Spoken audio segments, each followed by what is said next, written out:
சென்னையில் முடிநடும் சிகிச்சை செய்து கொண்டு மர்மமான முறையில் உயிரிழந்த பயிற்சி மருத்துவரின் உடல் திருச்சி கல்லறையிலிருந்து தோண்டி எடுக்கப்பட்டு பிரேத பரிசோதனை செய்யப்பட உள்ளது.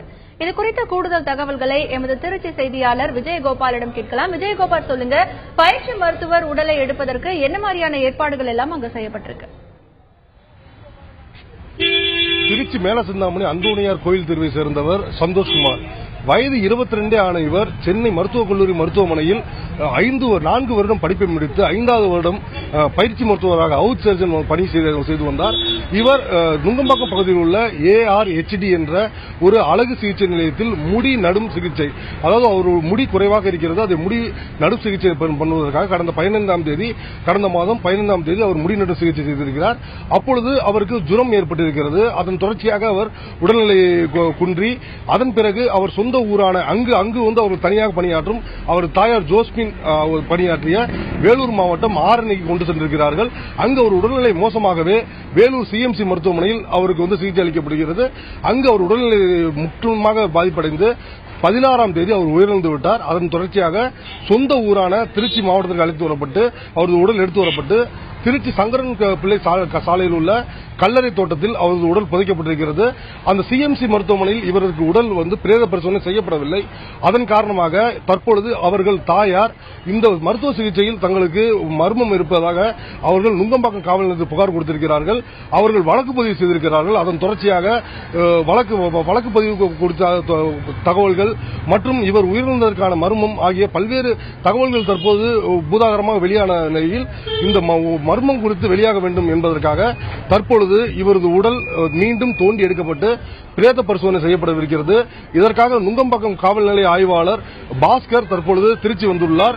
அதை தவிர இவர்கள் அனைவரும் சேர்ந்து தற்பொழுது திருச்சி மாவட்ட ஆட்சியர் அலுவலகத்தில் முகாமிட்டுள்ளனர். இவர்கள் தற்பொழுது மாவட்ட ஆட்சியரிடம் ஒப்புதல் பெற்ற பிறகு திருச்சி மாவட்ட வருவாய் கோட்டாட்சியர் கணேஷ்குமார் மற்றும் இந்த மேற்கு வட்டாட்சியர் சிவசங்கரன் மேலும் VO நரசிம்மன் ஆகியோர் முன்னிலையில் இந்த உடலானது தோண்டி எடுக்கப்பட்டு இன்னும் சில மணி நேரங்களில் தோண்டி எடுக்கப்பட்டு பிரேத பரிசோதனை செய்யப்படவிருக்கிறது. இந்த பிரேத பரிசோதனையானது திருச்சி தலைமை மருத்துவமனை பிரேத பரிசோதனை நிபுணர் டாக்டர் செல்வகுமார் தலைமையில் கொண்ட குழுவினர் செய்வார்கள் என்று எதிர்பார்க்கப்படுகிறது. இதற்கான முதல்கட்ட பணிகள் இங்கு நடந்து வருகின்றன. இதனால் இந்த பகுதியில் ஒரு பரபரப்பான சூழ்நிலை தற்போது காணப்படுகிறது. விஜயகோபால், இப்ப நீங்க சொன்னீங்க இன்னும் சில மணி நேரங்களில் சந்தோஷ்குமாருடைய உடல் தோண்டி எடுக்கப்பட்டு பிரேத பரிசோதனைக்கு அனுப்பப்படவிருக்கிறது அப்படின்னு சொல்லியிருந்தீங்க. இந்த பிரேத பரிசோதனை அறிக்கை எப்பொழுது தாக்கல் செய்யப்படும், அதன் பிறகு விசாரணை எப்படி நடத்தி செல்லப்படும், இது குறித்த தகவல்கள் ஏதேனும் இருக்கிறதா? பொதுவாகவே பிரேத பரிசோதனை என்பது அதன் முடிவுகள் தற்பொழுது சென்னை மற்றும் ஹைதராபாத்தில் உள்ள பரிசோதனை கூடங்கள் மட்டுமே இதற்கான முடிவுகள் எடுக்கப்படுகின்றன. மேலும் இது ஒரு சிக்கலான சிகிச்சை, அந்த முடிமாற்று சிகிச்சை என்பது ஒரு சிக்கலான சிகிச்சை என்பதால் ரசாயன கலவைகள் அல்லது இவருக்கு அனஸ்தீசியா அதிகமாக வழங்கியதால் ஏற்பட்ட பாதிப்பாக இருக்கலாம் என்று கூறப்படுகிறது.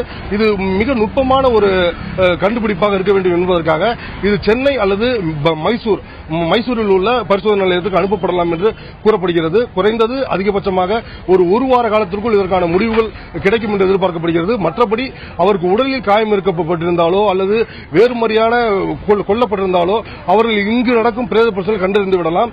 ஆனால் இதற்கான வாய்ப்புகள் குறைவு என்பதால் இவருக்கு உடலில் அதிகப்படியான அனஸ்தீசியா செலுத்தப்பட்டு இறந்தாரா அல்லது ஏதாவது அவருக்கு ஒப்புக்கொள்ளாத ரசாயனம் காரணமாக இறந்தாரா என்பது குறித்து இந்த அறிக்கை முடிவுகள் வந்த பிறகுதான் தெரிய வரும்.